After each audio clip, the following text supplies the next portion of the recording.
Okay, today's project is zerk fittings or grease fittings. As you can see, this is a Datsun 1975 Datsun 280Z, and it's got something called a half shaft. It has fully independent rear suspension. It gets that using a half shaft that has a couple U joints. So what I'm going to do is there's a screw.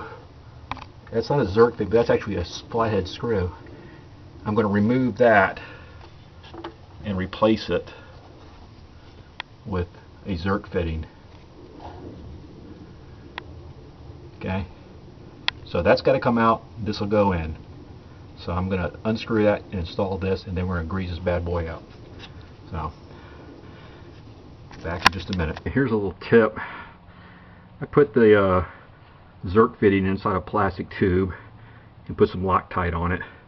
This makes it very easy to get in there and get started, and frankly you don't want to screw it in there uber tight, so the Loctite, well, you can't really, it's hard to get the wrench on that fitting, so the Loctite will hold it in there. I'll put this in and then I'll grease it up. Alright, so I got the fitting in there. I hope you can see that. That's the zerk fitting. Now this is really hard to show.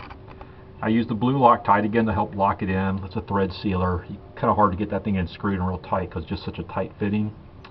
So the next thing will be to get the grease gun on it. Okay, I've got the grease fitting installed.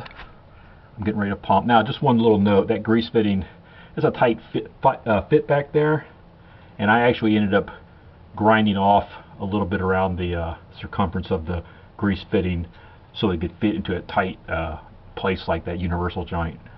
Anyway, that's something that was a little bit of a problem, but it's better than pulling the whole half shaft off just to get to it.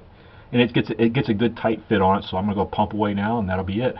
Anyway, that's an easy way to install the zerk fittings on 280Z half shafts and then grease. So this was obviously a well, I don't know if it's obvious or not. Pretty sure this was these were replaced at some point, because I don't think from the factory they came with those screws that can be replaced, but I could be wrong about that. But the grease fittings had never been put in, so that was, and I did make sure that the thing can turn and it won't hang anything up. That's important. Make sure the grease fittings are not going to cause a problem. But this is the last of them. There's four. There's an inner and an outer on each axle, so I did the last one last, and I got better at it with each one as I go.